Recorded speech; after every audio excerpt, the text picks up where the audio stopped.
그러면 자 지금 현재 문재인 대통령이 대통령 된 지 얼마 안 돼가지고 각 관료들을 지금 임명하고 있지 않습니까? 그러면 과연 이렇게 궁합을 맞춰서 임명하고 있을까요? 여러분 아니라고 생각하시는 건 당연할 것입니다. 이렇게 맞춰서 임명하지 않습니다. 그냥 대충 내 측근이나 저 사람이 잘할 것이다, 이렇게 예측을 하고 예상을 하고 임명을 하지 않습니까? 자, 그런데 이렇게 맞추지 않으면 어떻게 되느냐? 결국은 대통령하고 관료들이 트러블이 생겨. 화목하지가 않아. 대통령 말 잘 안 들어. 그 대통령을 어떤 사람들은요, 이 궁합 안 맞으면은요, 아랫사람이 윗사람을 막 불편하게 만들어요. 만일 장관들이 대통령 궁합이 안 맞아가지고 막 들이댐빌 수도 있어요. 근데 저는 걱정되는 게 있어. 문재인 대통령 사주팔자를 보니까 이 양반이 자기 주관이 없어. 소신이 없어요. 어떤 그 강력한 추진력 그런 기질이 좀 부족해요. 그럼 어떻게 되느냐? 이 아랫사람들이 이제 말을 안 듣게 됩니다. 그러면 이게 무슨 뜻입니까? 이게 무슨 개인 가정사입니까? 어느 기업입니까? 나라의 일이에요. 그러면 어떻게 돼요? 나라인지는 여러 가지로 불편하게 되는 겁니다.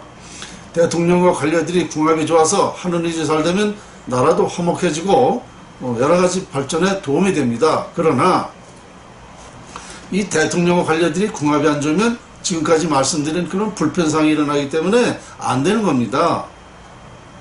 이 역사적으로 보면은요, 우리나라 청와대는 흉터죠.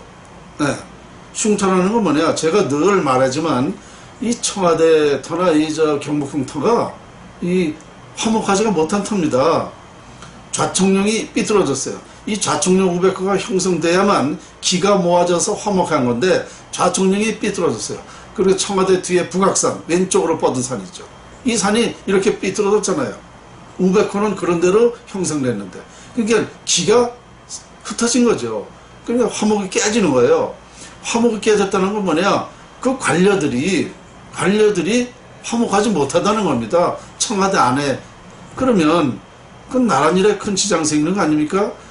그러면 이 근본적으로 이 청와대 터가 그런데 이 대통령과 관료들이 또 이렇게 궁합이 안 좋으면 더 안 좋아지는 거예요. 결국은 나라의 발전은 지장이 많다. 이렇게 되는 거죠.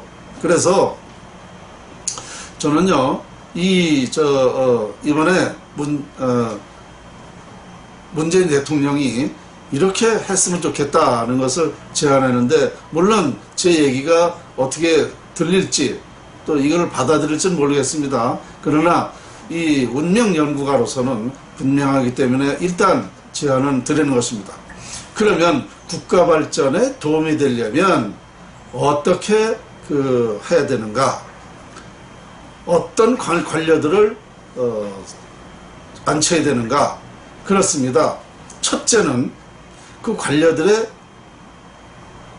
좋은 운이 있는 사람을 선정해야 됩니다.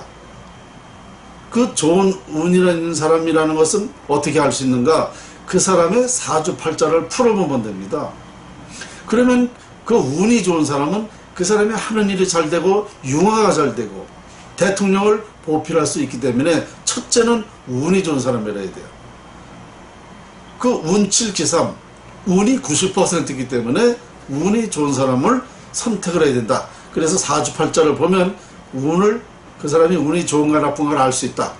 그런데 현재 좋아야지 5년 후에 좋은 건 소용없어요. 현재 5년만 좋아도 돼요. 그러면 나랏일에는 도움이 된다. 두 번째, 젊은성이 있어야 돼요. 그 사람을 앞에서 말씀드린 대로 젊은성, 그 사람이 무엇으로 태어났나, 무슨 소질이 있나, 무슨 특징이 있나, 사주팔자를 풀어보면 다 나옵니다. 그러면 그 전문성이라는 것은 그 전문성에 그 전문직을 줘야 돼. 그러니까 장관은 무슨 교육부 장관이다 그러면 이 사람은 어떤 학자다. 학자로 태어났으며 어떤 그 분야에 그 학문 분야에 아주 뛰어난 사람이다. 그런 사람을 교육부 장관에 앉혀야 된다는 얘기죠.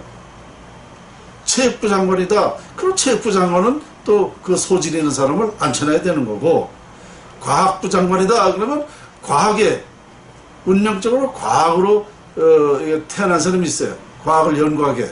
그런 사람을 앉히면 되는 거예요. 그래야 그런 사람들이 나라 일에 적극적으로, 또 그런 사람이 하면 잘 됩니다.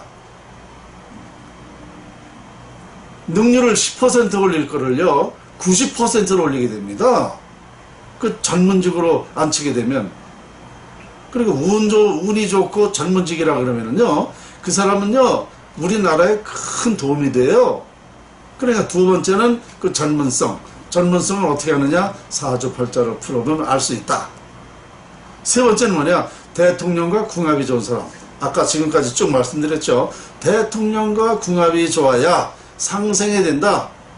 상생이 돼서 나라가 잘 되는 것은 우리 국민한테, 우리나라의 큰 역할이죠. 그래서 대통령은 반드시 이런 그 좋은 궁합인 사람하고 만나야 된다라는 말씀을 드리고요. 단, 또 중요한 것이 있습니다. 저는 풍수연구가이면서 문재인 대통령께 드리는 말씀에 이 동영상으로 한번 제안을 했습니다. 이게 무슨 뜻이냐면, 이 궁합의 영향은 10%고 국운이 90%입니다. 우리나라 국운이 지금 상실돼 가지고 나라가 안 된다라고 분명히 했어요. 그러니까 국운이 살리는 방법을 대통령한테 제안을 했는데요. 이 국운 플러스 궁합이거든요. 그러니까 국운이 상실되면 궁합이 아무리 좋아도 안 된다는 것이죠. 국운이 무해무득하면 이 좋은 궁합으로 많은 나라의 발전이 돼요. 그런데 국운이 깨지면 이 10% 가지고는 안 되는 것입니다. 그러니까 국운이 아무리 좋아도 국운이라는 게 없으면, 상실되었으면 우리나라는 발전하기 어렵다는 겁니다.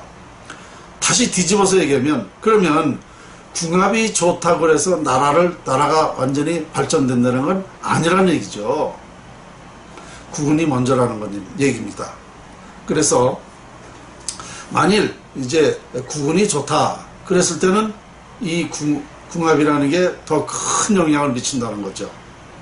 가령 우리 가정에 우리 부모님이 망하는 운이야. 망하는 운인데 궁합 좋다고 그 집이 잘 됩니까? 안 되거든요. 무해무득했을 때에, 무해무득 이상의 운이 있을 때에 그 궁합의 영향이 더 미친다라는 뜻입니다. 이해가 되셨죠? 그러니까 저는 전문가로서, 운명 전문가로서의 오늘 이 청와대의 궁합이라는 걸 말씀드렸지만, 더 중요한 것은 나라의 국운이었다라는 거죠. 자, 그래서 대통령과 관료들의 궁합 여부에 따라서 국가 발전에 영향을 미친다라는 것을 오늘 말씀드렸습니다. 본 궁합론 제안은 국가 발전에 꼭 필요하기 때문에 전문가로서 말씀을 드렸고요. 다음번에 또 우리 나라를 위한 그런 주제로서 여러분에게 강의를 또 해드리겠습니다. 오늘 여기까지입니다. 감사합니다.